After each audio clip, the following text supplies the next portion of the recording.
자, 구원론 6번째 시간입니다. 성도의 죄와 심판이라는 주제로 공부하도록 하겠습니다.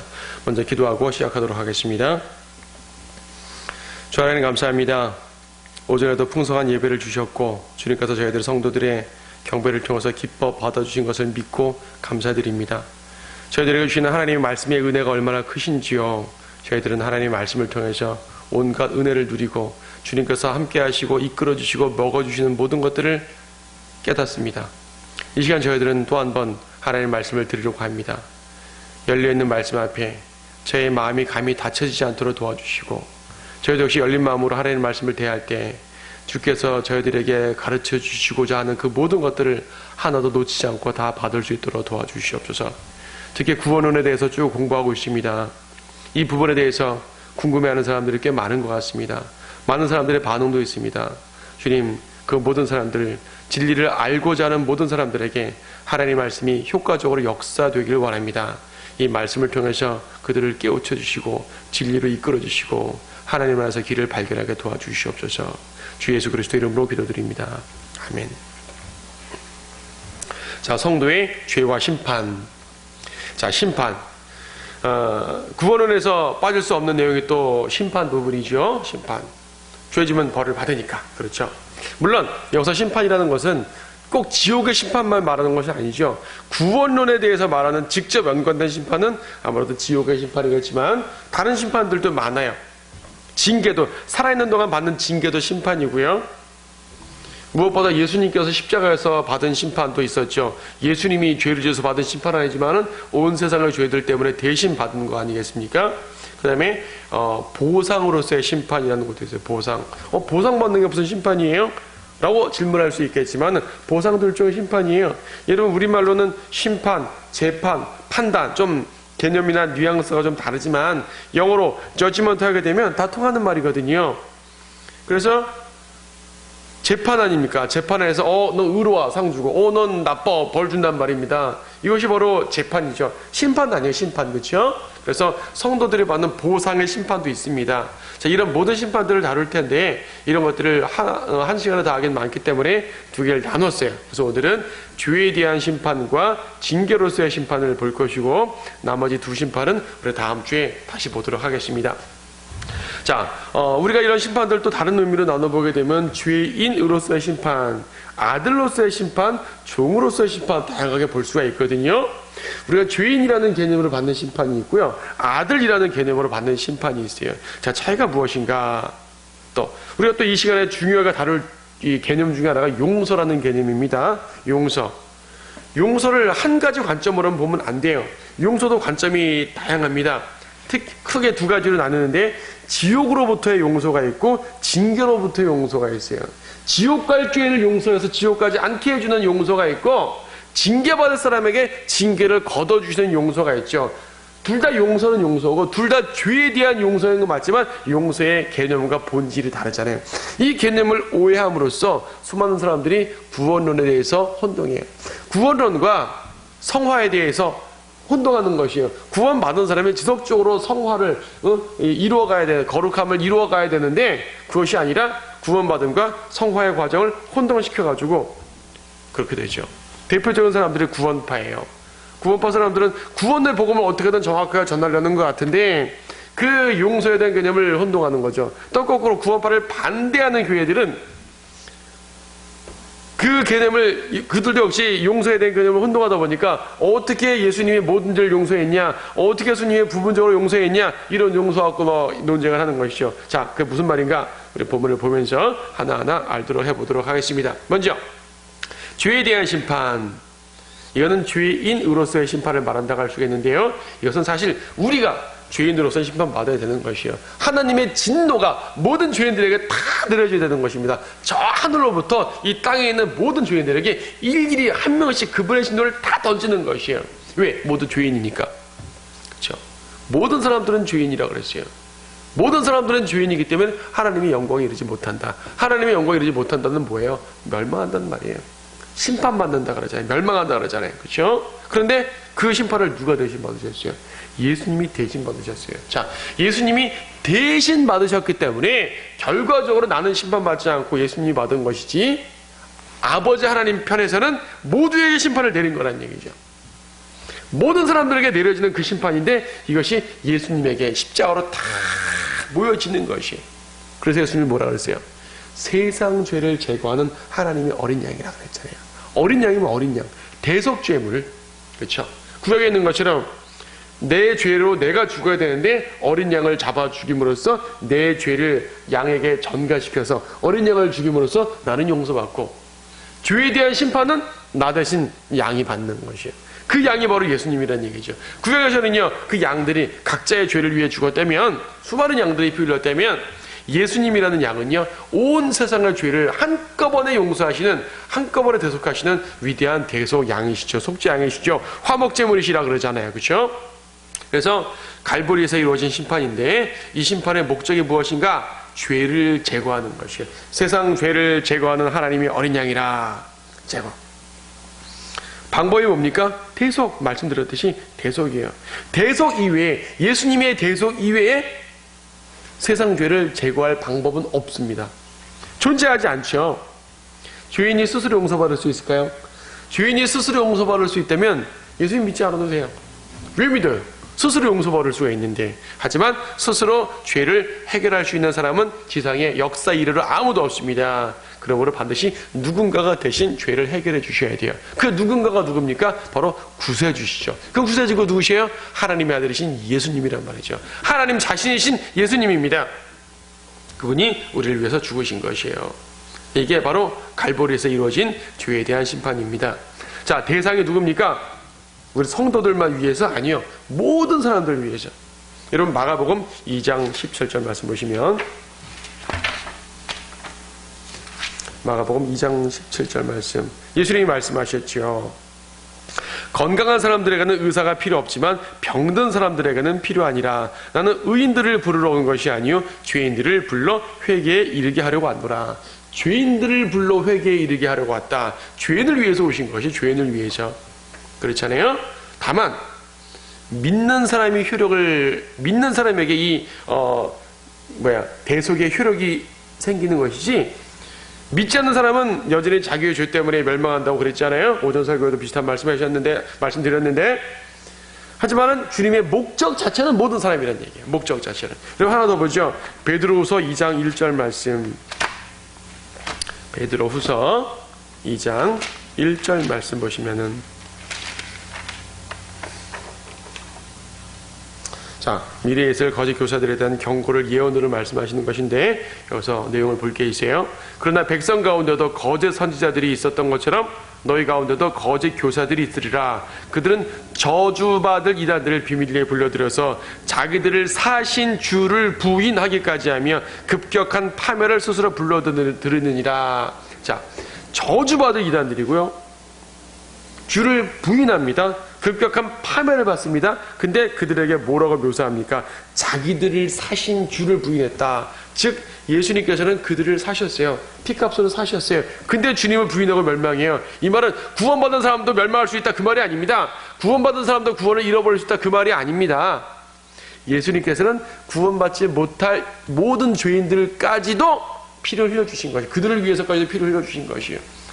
칼빈주의자들은 이걸 오해해가지고 어차피 구원받지 못한 사람과 구원받은 사람으로 나눠지니까, 구원받은 사람은 그리스도의 보혈로 구원받은 것이고 구원받지 않은 사람은 그렇지 못한 것이니까, 결과적으로 예수님께서는 십자가에서 피를 흘렸을 때 구원받을 사람들을 위해서만 피를 흘리셨다라고 말하죠. 한 단계 더 들어가서 선택받은 사람들을 위해서만 피 흘리셨다라고 말합니다. 틀린 말입니다. 거짓교리입니다. 모든 사람들을 위해서 피 흘려 죽으셨어요. 다만 아까 앞에서 말한 것처럼 그것을 내가 받아들인 사람만 그 피의 효력이 임할 뿐입니다. 자, 또 대상을 죄로 말할 때 어떤 죄를 용서하시는 것인가? 원죄만 용서하신가? 자범죄는 그냥 내가 해결해야 되는 것인가? 자, 보통 원죄 자범죄라는 말을 많이 쓰는데요. 사실 성경에 있는 표현도 아닐 뿐더러 이런 표현보다는 죄냐, 죄들이냐, 이런 표현이 좀 더 합당할 수 있습니다. 어쨌든 죄라는 것은 뭐냐면 보통 원죄라고 말하죠. 죄성이에요. 아담이 죄를 지음으로써 그 죄가 쭉 유전됐잖아요. 나에게 죄성이 남아있는 거란 얘기죠. 죄성. 혹은 죄 자체. 이런 표현을 보통 sin 그럽니다. 반면 구체적인 죄들은 sins 그러죠. 구체적인 표현들이니까 복수를 붙여서 그럽니다. 구체적인 죄의 행위들. 근데 우리가 보통 이제 죄와 죄들을 이제 교리적으로 구분하는 건 좋은데 너무 필요성으로 구분해가지고 성경에서 죄, sin, 단수를 쓰게 되면 무조건 원죄, 무조건 죄성만 말하는 걸로 오해하면 안 돼요. 성경에서 sin, 단수를 sin, 죄라고 말할 때도 이것은 죄들을 말할 때가 있습니다. 죄 자체를 말하기도 하지만은 죄들에 대한 단순한 단수적 표현이에요. 자, 예를 들어가지고 로마서 7장 20절 말씀 보십시오. 로마서 7장 20절 말씀 보시면, 자, 로마서 7장은 죄 자체에 대해서 언급하는 것이 많은데 그 중에 대표적으로 한 구절만 보면은 20절. 이제 만일 내가 원치 않는 것을 행하면 그것을 행하는 것은 더 이상 내가 아니요 내 속에 거하는 죄니라. 자, 내 속에 죄가 있어요. 어떤 죄? 거짓말한 죄? 사기친 죄? 미워한 죄? 어떤 죄? 구체적 죄의 행위를 말하는 것이 아니라 죄 자체를 말하는 것이에요. 죄성을 말하는 것이에요. 이때 죄라고 말하죠. 그런가 하면 요한복음 8장 7절 말씀 보시면요. 요한복음 8장 7절에서 여러분 이제 가늠하다가 현장에 잡힌 여인을 책망하는 그 과정인데요. 주님 말씀하셨죠? 8장 7절에서 사람들에 말합니다. 너희 중에 죄 없는 자가 먼저 그 여인에게 돌을 던지라. 이건 원죄 없는 자가 돌을 던지란 말이 아니에요. 죄들 다들 죄 짓잖아요. 다들 죄 짓으면서 무슨 이 여인이 죄 짓는 거 가지고 그러냐라고 말씀하시는 것이죠. 예, 그렇죠. 죄들. 예. 수많은 죄들이 있는데 그 중에서 이런 죄들을 말할 때 그 중에서 이제 하나를 말하고 대표성으로 말하고 대표적으로 말할 때 이렇게 말합니다. 대표적으로 말할 때 단수적 표현을 쓰기도 하죠. 그래서 성경에서 죄와 죄들을 구분하는 것은 죄의 본성 자체와 구체적인 행위들을 구분한다는 말은 매우 좋으나 성경에서 죄라고 말하면서 단수로 말하니까 무조건 이거는 죄성을 말하는 것이야 라고 말할 필요가 없다는 얘기예요. 구체적인 죄들에 대한 하나만 말할 때는 단수일 수도 있잖아요. 그렇죠? 사도행전 7장 60절도 마찬가지입니다.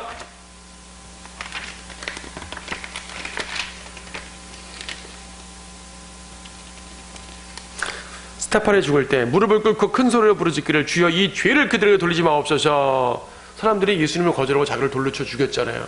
어떤 죄? 죄성을 말하는 것이 아니라 그들이 자기를 죽인 죄, 예수님을 거절한 이제 구체적인 죄의 행위들을 말하잖아요. 그 죄 중에 하나를 말할 뿐이에요. 그래서 성경에서 sin, 단수를 썼다고 해가지고 무조건 원죄를 말하는 것은 아니다라는 것을 오늘 주제와는 약간 벗어나지만 별도로 말씀드리고 넘어갑니다. 어쨌든 예수님께서는 죄 자체, 죄성과 구체적인 죄들이 있는데 이 중에서 십자가에서 제거한 건 어떤 것일까요? 둘 중에 어떤 걸 제거한 것일까요? 모두 제거하신 것이에요. 둘 다 제거하신 것이에요. 이걸 오해하면 안 돼요. 아, 죄성 자체만 제거하셨구나. 원죄만 제거하셨구나. 아니에요. 죄들도 제거하신 것이에요. 여러분 보세요. 베드로전서 2장 24절 말씀이에요. 베드로전서 2장 24절에서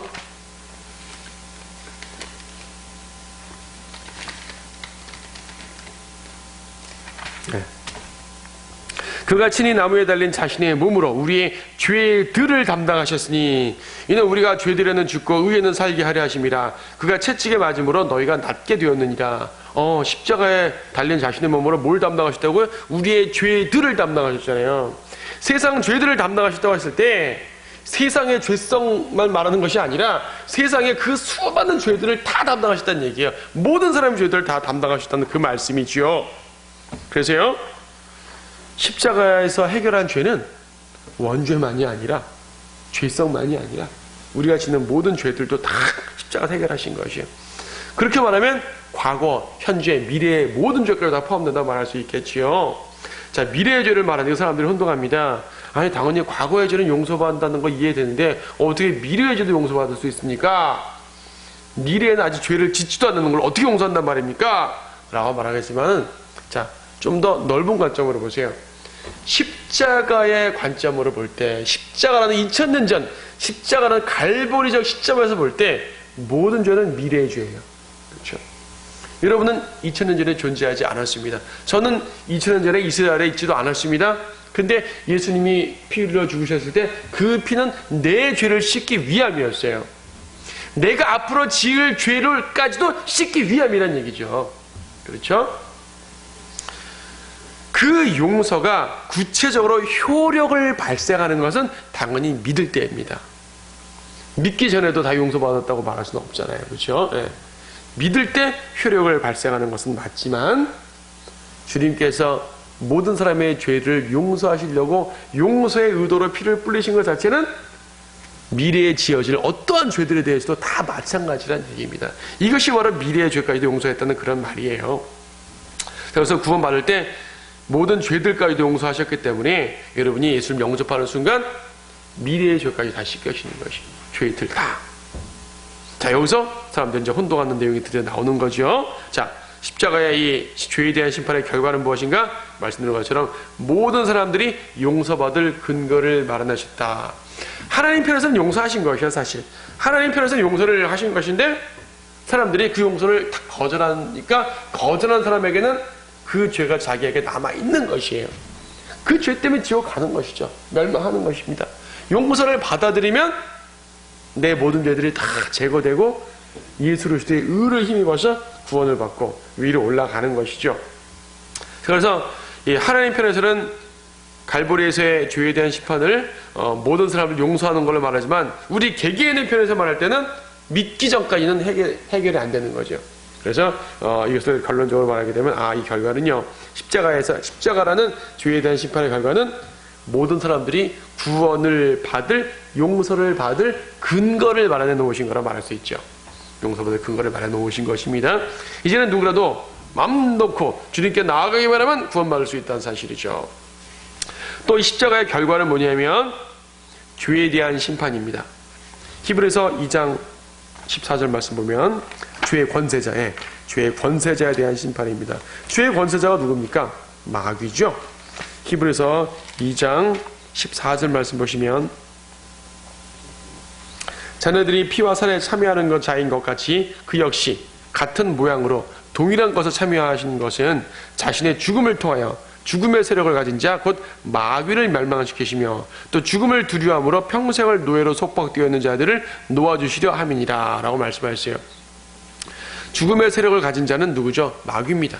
마귀를 멸망시키는 것이 예수님의 목적이에요. 그렇다고 해가지고 십자가에서 마귀가 멸망했다라고 보면 안 되죠. 자, 예수 그리스도의 목적과 그것이 실질적으로 실행되는 것은 약간의 갭이 있어요. 우리가 조금 전에 십자가의 구원을 말할 때도 그랬잖아요. 하나님 편에서는 용서를 모두에게 쏟아 부으셨는데 그것을 받아들이는 사람은 용서를 받는 거고 받아들이지 않게 되면 용서를 받지 못하는 것이에요. 하나님의 목적과 의도와 내 편에서 성취되는 것은 약간의 갭이 있는 것이에요. 인간의 의지가 있기 때문에 그렇죠. 마찬가지로 십자가에서 마귀를 멸하셨다는 것도 마찬가지죠. 십자가에서 마귀를 멸하시는 것, 즉 십자가의 능력으로 마귀를 멸하시는 것이 그것이 그분의 의도고 성취가 되는 것입니다. 그러나 그때 당장 바로 그때 마귀가 멸망한 건 아니에요. 자, 마귀가 멸망했다면 지금 이 세상이 왜 이렇게 더럽겠습니까? 더럽겠습니까? 죄악이 넘치겠습니까? 마귀가 살아있으니까 넘치는 거죠. 자, 그래서 저는 이런 비유를 쓰기 좋아합니다. 십자가는 하나의 링, 권투 선수들 싸우는 링이라는, 레슬링 선수들 싸우는 링이라는 얘기예요. 예수님이 챔피언이고 마귀가 도전자예요. 올라와보라! 올라와서 싸웠어요. 누가 이겼죠? 예수님이 KO 승을 거뒀습니다. 이겼습니다. 근데 여러분, 옛날에 프로레슬링 보면 그런 게 나오잖아요.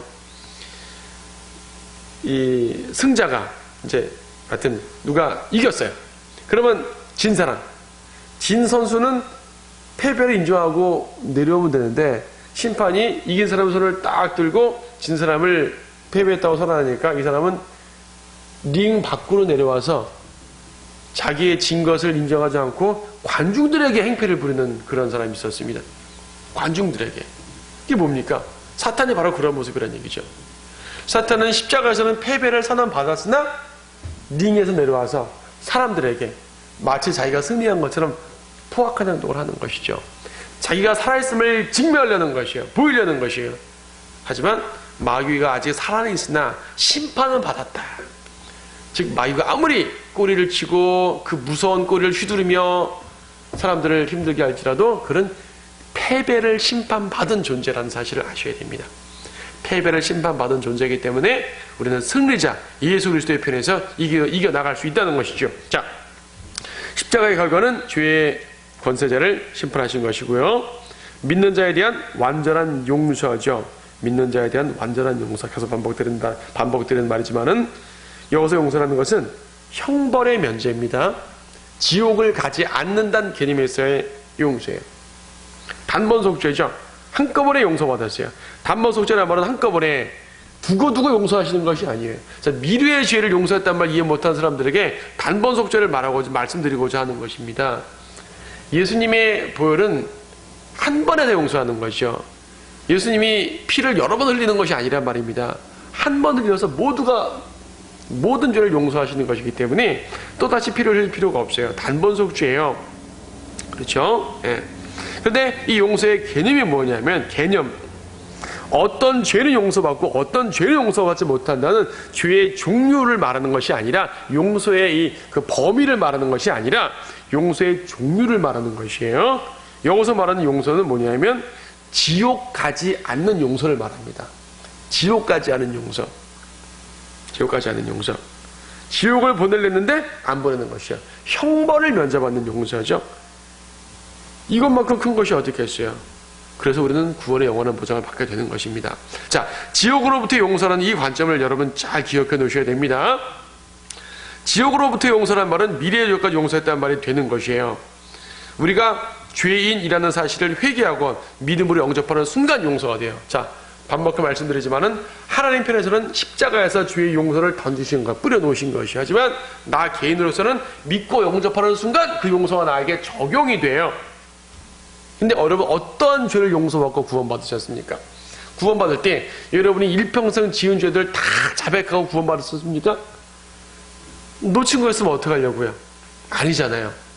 여러분들이 구원받을 때 자백했다는 말을, 회개했다는 말은요, 죄인인 상태 자체를 돌이켰다는 말이에요. 이게 회개예요. 구체적인 죄들을 일일이 자백해서 구원받은 게 아니란 말입니다. 우리가 살면서 거짓말도 했죠. 사기도 했었죠. 어떤 사람들은 심한 죄를 짓기도 했겠죠. 네. 심한 죄는 잘 기억나서 기도하고 자백했겠지만 사소한 죄들은 다 자백 못했을 거예요, 아마. 그럼 그런 죄들 때문에 지옥 간단 말입니까? 아니잖아요. 아니란 말입니다. 거짓말하고 나쁜 짓하고 욕설하고 미워하고 이런 구체적인 죄들을 자백해서 구원받는 것이 아니라, 주님 저는 죄인입니다 라는 죄인인 상태를 돌이키는 것, 이게 회개입니다. 이렇게 할 때 예수님께서는 오케이, 너는 죄인이었는데 이제 나의 의를 주어서 의인으로 만들겠어 라고 하시는 것입니다. 이때 물론 그의 구체적인 죄들까지도 용서가 되는 것이에요. 용서의 범위는 한없지만 용서의 내용 자체는 바로 이 죄인인 상태를 회개하는 것을 말합니다. 자, 회개란 말을 좀 더 깊게 보죠. 회개란 말은 후회하는 것을 말하죠. 근데 돌이키는 것이, 후회하면서 그냥 땅만 치는 것이 아니라 돌이키는 것을 말합니다. 내가 죄를 지었는데 내가 죄 지은 걸 후회합니다. 돌이키겠어요. 이게 회개입니다. 회개. 근데 회개를 두 종류로 말할 수가 있죠. 구원을 위한 회개가 있고 구체적인 죄들을 돌이키는 회개가 있습니다. 네, 여러분 고린도후서 7장 10절 말씀 보시게 되면요,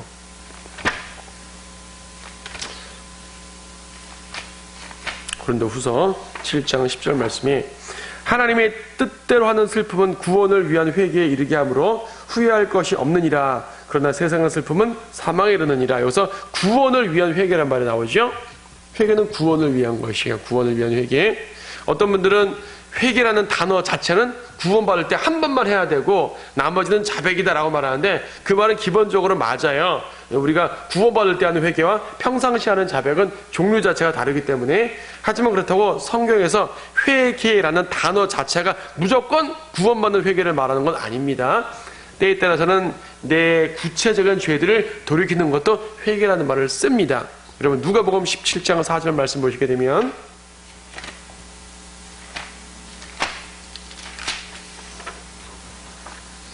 그가 하루에 7번이나 너에게 죄를 짓고 또 하루에 7번이나 너에게 돌아와서 내가 회개한다고 말하면 그를 용서하라고 말씀했잖아요. 회개라는 말은 구체적인 죄들에 대한 돌이킴도 성경은 회개라는 말을 쓰고 있습니다. 오해하지 마시기 바랍니다. 고린도후서 12장 한 번 더 보죠. 고린도후서 12장 21절.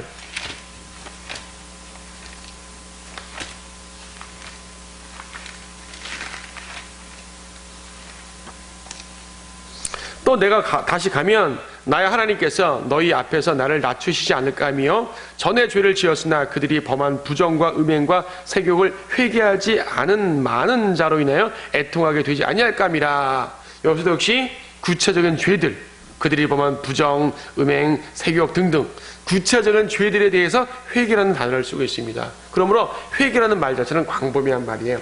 근데 그 중에서 구원을 위한 회개, 이거는 내가 죄인인 상태 자체를 돌이키는 걸 말하는 것이고요. 하지만 구체적인 죄들의 회개를 말하는 것은 회개라는 말보다 보통 자백이라는 말로서 많이 쓰고 있습니다. 자, 어쨌든 우리는 돌이켜야 되는 것이요. 또 언어적으로는요, 자백이라는 말은 하나님께 내 죄를 인정하는 걸 말하는 것이고, 회개는 돌이키는 것까지 말하기 때문에 회개가 좀 더 적극적인 표현이긴 합니다. 자, 두 번째, 징계로서의 심판. 앞에는 죄에 대한 심판이고 징계인데, 앞의 것을 죄인으로서의 심판이라 말했다면 뒤의 것은 아들로서의 심판이라 말할 수가 있습니다. 자, 이 심판은 뭘까요? 죄에 대한 심판은요, 지옥과 연관된 것이에요. 지옥과 연관된 거. 그 심판, 예수님이 대신 심판 받아서 망정이지, 예수님이 심판 받지 않으셨으면 우리는 지옥 가야 되는 거란 얘기죠. 예수님이 심판 받았음에도 불구하고 그 심판을 내가 받아들이지 않는 사람은 지옥 간단 말이에요. 이건 지옥에 대한 심판과 연관되는 말이었고, 1번은요. 2번은 지옥에 대한 심판이 아니라 살아서 받는 징계로서의 심판을 말하는 것입니다. 심판이라고 다 똑같은 심판이 아니란 말이죠. 징계도 심판입니다. 자, 여러분 고린도전서 11장 32절 말씀 보겠습니다. 고린도전서 11장 30절. 네. 그러나 우리가 판단을 받는 것은 주께 징계를 받는 것이니 이는 우리로 세상과 함께 정죄받지 않게 하려 함이로다. 세상과 함께 정죄받지 않게 하려 함이로다 그랬습니다. 자, 여기서 주께 판단, 우리가 판단을 받는 것은 주께 징계를 받는 거라 그랬죠. 자, 판단이란 말 했어요. 판단. 앞에서 봤잖아요. 서두에서 판단이란 말이고 심판이란 말입니다. 그렇죠? 저지먼트, 판단, 심판이에요. 근데 징계를 받지 않을 이 심판. 이 심판의 목적은 지금 본 것처럼 세상과 함께 정죄를 받지 않으려는 것이에요. 징계인데, 아들이기 때문에 주는 게 심판이거든요. 징계거든요. 아들이 아니면 형벌을 줄 수 있는데, 아들이니까 형벌을 안 주고 징계라는 것이에요. 우리가 하나님의 아들, 하나님의 자녀잖아요. 하나님께서 아들이 아닌 자, 즉 세상 사람, 죄인들, 마귀의 자녀들한테는, 마귀의 자식들한테는 심판은 심판이 돼 형벌로서의, 지옥의 형벌로서의 심판을 줍니다. 하지만 우리는 심판은 심판이 돼 지옥의 형벌이 아니라 징계로서의 심판을 주신다는 것이죠. 심판의 종류가 달라요. 심판을 위한 죄의 내용이 다른 것이 아니라 심판의 종류 자체가 다른 것이에요. 어떤 심판을 주시는 것인가? 고린도전서 11장 30절 말씀 보면, 이 때문에 너희 가운데 많은 사람이 약하고 병들었으며 상당한 수가 잠들었느니라. 지금 이 고린도전서 11장 문맥은 주의 만찬과 연관해서 주의 만찬을 가볍게 여기고 함부로 모독하는 사람들에 대한 징계를 말하는 것인데, 어쨌든 징계 자체의 내용을 말하는 것이거든요. 징계의 내용을 보면 약하고 병들고 잠들고, 여기서 잠든 건 죽음을, 육체적 죽음을 말합니다. 자, 어떤 형태든지 간에 징계라는 것은 괴롭게 하는 것이죠. 육체를 괴롭게 하든지, 사업이 망하게 한다든지, 그렇죠? 몸을 아프게 한다든지, 가정에 우환을 준다든지, 어쨌든 간에 무엇인가 고통을 주는 게 징계죠. 부모가 자녀가 잘못하면 때리잖아요. 어릴 때 회초리를 때리잖아요. 회초리를 때리는 이유가 뭐죠? 고통을 주는 것이요. 때로는 회초리는 때리지 않더라도 다른 형태로 징계를 주기도 하죠. 한 끼 먹지 말라고 한다든지, 맛있는 걸 주지 않는다든지, 애기들은 그렇게 하기도 하잖아요. 다양하게 징계를 줍니다. 좀 심한 경우는 좀 성장한 자녀 같은 경우는 좀 큰 징계를 주기도 하겠죠. 자, 다양한 종류의 징계가 있습니다. 근데 징계는 기본적으로 그 사람을 괴롭게 하는 것입니다. 괴롭지 않으면 징계가 아니죠. 근데 이 징계하는 목적이 뭐라고요? 아들이기 때문에. 아들이 아니면 징계를 안 합니다. 그러면 징계를 받지 않으려면 중요한 건 징계를 받지 않아야죠. 같은 11장 문맥을 볼 때 31절, 바로 앞에 31절. 만약 우리가 우리 자신을 판단한다면 판단받지 않으리라. 우리가 우리 자신을 심판한다면 심판받지 않으리라. 그 말이에요. 자, 우리가 우리 자신을 스스로 심판하면요, 하나님께 심판받지 않는다는 말이죠. 우리가 우리 자신을 심판하는 게 뭘까요? 이게 바로 자백입니다. 우리가 자백하면 하나님의 심판을 받지 아니하리라. 그 말이에요. 징계받지 않는다는 말이죠. 징계가 내리기 전에 자백하라는 말이에요. 쉽게 말해서는. 여러분 요한일서 1장 9절 말씀 보시게 되면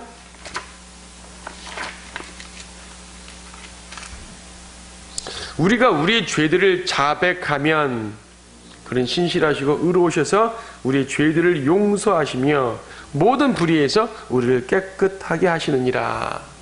어떤 사람들은 이 구절을 세상의 죄인이었을 당시에 예수님을 믿는 회개라고 설명을 해요. 예수님을 믿을 때 용서하시는 것 아니냐. 이 자백은 믿는 회개를 말하는 것이다. 구원에 이르는 회개를 말하는 것이다. 이렇게 말하는 이유는 뭐냐면 구원받은 사람은 모든 죄를 다 용서받았기 때문에 자백할 필요 없다라고 주장하기 위해서 그렇게 말합니다. 자, 구원받은 사람은 죄를 안 짓습니까? 죄를 짓죠. 그럼 어떻게 해야 되죠? 자백해야 되죠. 근데 십자가 가서 모든 죄 용서 다 받았다면서요. 모든 죄를 용서받았으니까 자백할 필요가 없죠. 어떻게 생각하세요, 여러분? 자, 분명히 십자가 가서 모든 죄를 다 용서받았어요. 미래의 죄까지 용서받았다면서요. 근데 왜 자백해요? 내가 죄를 지도 용서받은 죄니까 내가 죄 지은 거 잘못했지만 그래도 뭐 용서받았으니까 감사하네. 이러고 끝내시겠습니까?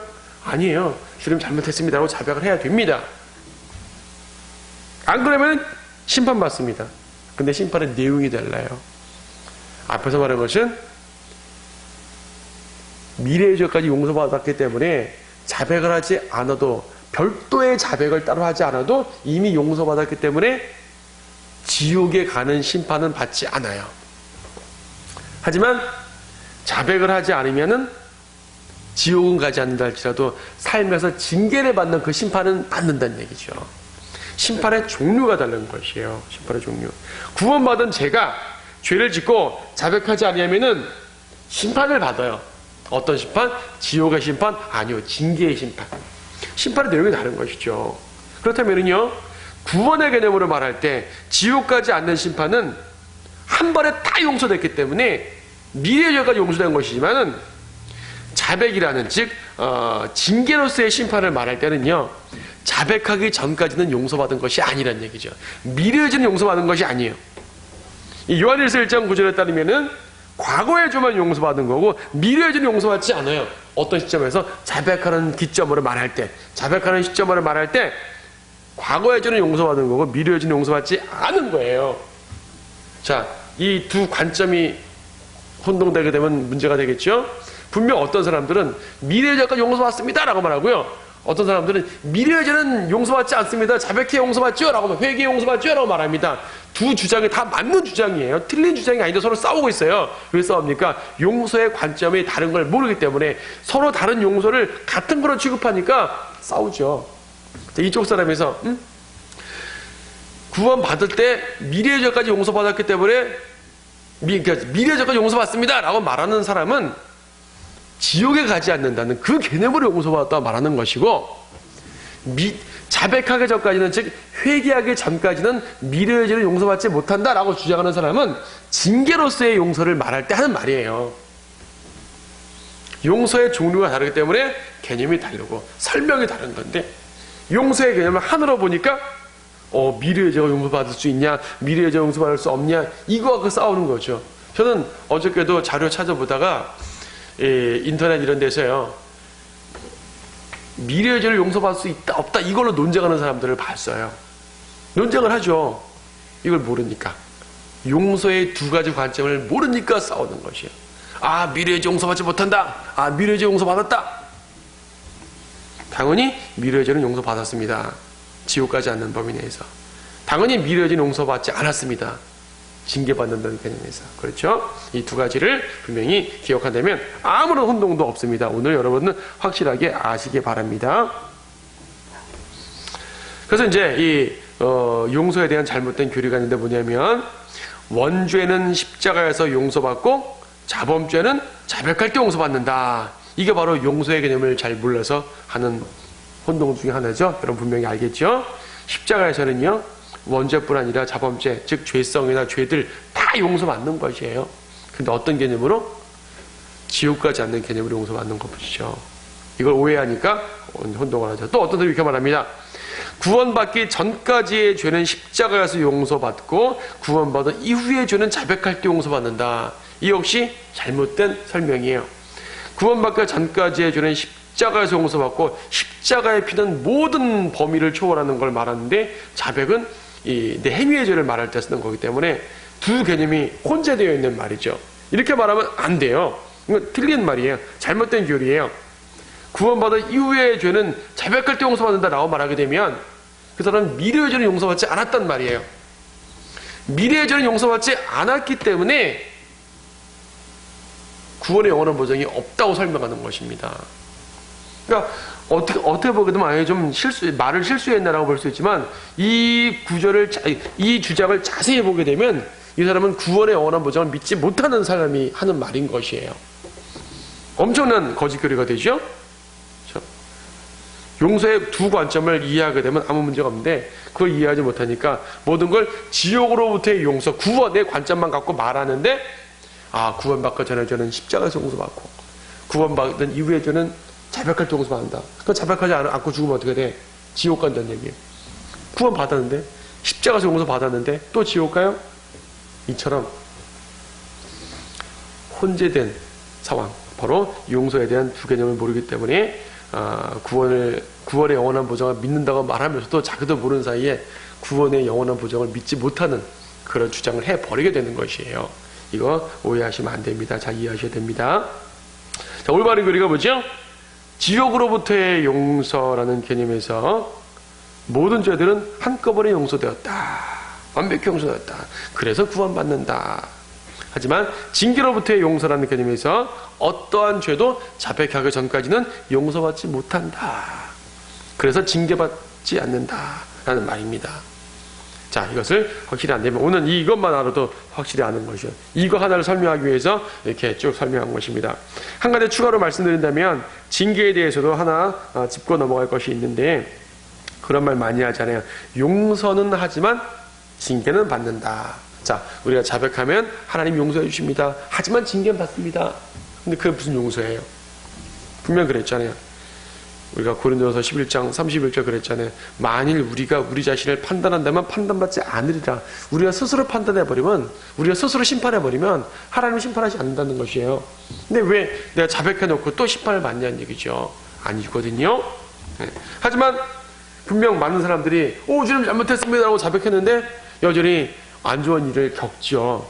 그래서 그래, 내가 자백해서 용서받았지만 심판을 받는구나. 이게 혼재되는 이 설명을 갖고 있습니다.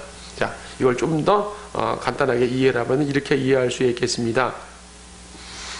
우리가 죄를 지은 다음에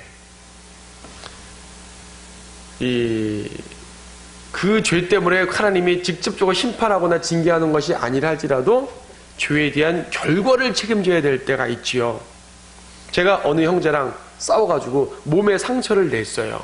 그러면은 나는 그 형제에게 자백을 해서 용서받고 관계는 회복될 수 있죠.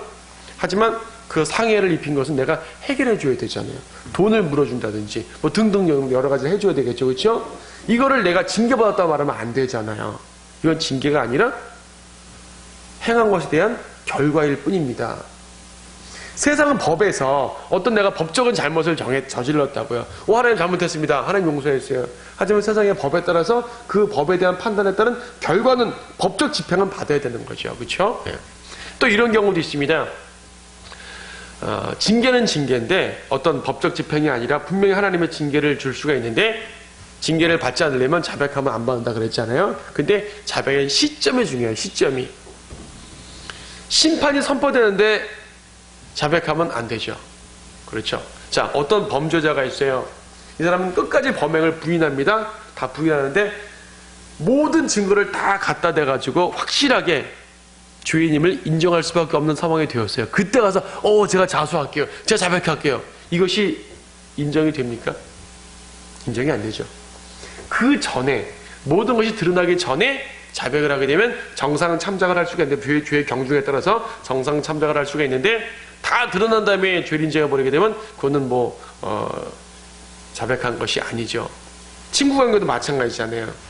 미리 자백을 하고 사과를 해야지 사과가 용서받아지는 것이지 다 들킨 다음에 잘못해서 하게 되면 그거는 단순한 죄에 대한 시인밖에 되지 않아요. 하나님께도 마찬가지입니다. 하나님께서 이미 심판이 선포되었어요. 구약의 수많은 이스라엘 백성들, 유다 백성, 이스라엘 백성들 멸망하잖아요. 자, 멸망 시점에서 그들이 회개했겠죠. 주님 잘못했습니다. 하지만 이미 심판이 내려진 상태에서는 안 됩니다. 자, 심판을 막 주고 있는데 잘못했다 그러니까 자백했네, 심판 취소, 이러지 않는다는 얘기죠. 이미 내려진 심판은 가야 돼요. 그 전에 자백을 해야 된다는 얘기입니다. 혹은 아직 심판이 내려지지 않았다 할지라도 심판이 선포되면, 선지자들에게 심판이 선포되었죠? 그러면 내려지는 것이에요. 그때 가서 부랴부랴 자백하면 안 된다는 얘기죠. 그래서 여러분, 하나님 앞에 어떤 죄를 지으면, 당연히 죄를 지으면 안 되겠지만 죄를 짓게 되면 자백을 하십시오. 그러지 않으면 징계를 받습니다. 자백을 안 하면 분명히 징계를 받아요. 근데 자백을 하면 징계가 안 내리거나 혹은 상당히 완화될 수가 있겠죠. 그런데 시점이 매우 중요하다는 얘기입니다. 그러므로 주께서 양심으로, 말씀으로, 성령으로 찔러주실 때 자백을 해야지, 모든 상황적인 정황이 나타났을 때 자백하는 것은 이미 늦었다는 걸 알 수가 있습니다. 어쨌든 주님께서는 우리의 자백을 받아주시는 분이고 용서하시는 분입니다. 그러므로 하나님께 우리의 죄들을 자백하면서 항상 꾸준하게 성화를 위해 나아가고 성별을 위해 나아갑시다. 그렇게 하는 것이 성도에게 매우 좋은 것이에요. 징계 중에서 저는 가장 큰 징계가 기도 응답받지 않는 것이 가장 큰 징계 같아요. 평상시에는 모든 것이 완벽하기 때문에 굳이 기도하려도 잘 살아요. 근데 어떤 위기가 처해서 주님하고 간구했는데 응답을 안 해요. 이거보다 더 큰 징계가 어디 있을까요? 이 말은 뭐냐면 나 네 말 안 듣겠어. 이게 큰 징계잖아요. 그렇죠? 그래서 우리가 우리가 죄를 지면은 그 순간 주님과의 교제가 단절됩니다. 관계는 끊어지지 않지만 교제는 단절되죠. 그렇죠? 하나님과 아들의 관계는 끊어지지 않지만 교제는 단절됩니다. 자백이 늦을수록 교제가 회복되는 게 늦어진다는 걸 기억해야 돼요. 자, 죄는 징계를 받는데 때로는 징계가 빨리 이루어지지 않을 때가 있어요. 징계가 안 오네? 죄 졌는데 징계가 안 오네? 죄 아닌갑다. 이러면 안 되죠. 왜냐하면 주님께서는 참다가 나중에 한꺼번에 치실 수도 있습니다. 그러므로 내가 죄인 것을 뭔가 양심이라든지 느꼈는데 징계가 아직 오지 않는다고 해가지고 자백하지 않으면 안 되죠. 주님께서 징계를 늦춰주시는 이유가 있어요. 자백할 시간을 주시는 것이요. 하나님께 스스로 나아올 시간을 주시는 것이에요. 스스로 나아올 시간을 주실 때 그 시간을 잘 선용하고 하나님께 나아갑시다. 그럼 우리 모두 주님 앞에 신실한 자로서 성장할 수 있음을 알게 됩니다. 자, 여기까지 하시고 기도하겠습니다. 주 하나님 감사합니다. 오늘 용서의 두 가지 개념이라는 매우 중요한 것들을 배웠습니다. 이것을 이해하지 못하기 때문에 구원에 대해서 혼동하는 사람들이 너무나 많이 생겼습니다. 저희들 진리를 알게 되었사오니 이제는 진리의 지식 안에서 담대하고 확고하게 서서 어떠한 잘못된 교리에 의해서도 흔들리지 않게 도와주시고 오히려 흔들리는 사람들에게 하나님 말씀으로써 올바른 진리의 길을 알려줄 수 있도록 도와주시옵소서. 하나님 말씀이 우리에게 깨닫게 하셨다면 이 깨달음은 우리 혼자만 가져서는 안 됩니다. 많은 사람들이 깨달아야 됩니다. 그들에게 먼저 받은 사람들로서 우리에게 주어진 역할들을 온전히 감당케 하여 주시옵소서. 복음을 전하고 진리를 전하는데 우리의 모든 힘을 쏟을 수 있는 성도들 되게 도와주시옵소서. 주 예수 그리스도 이름으로 기도드립니다. 아멘.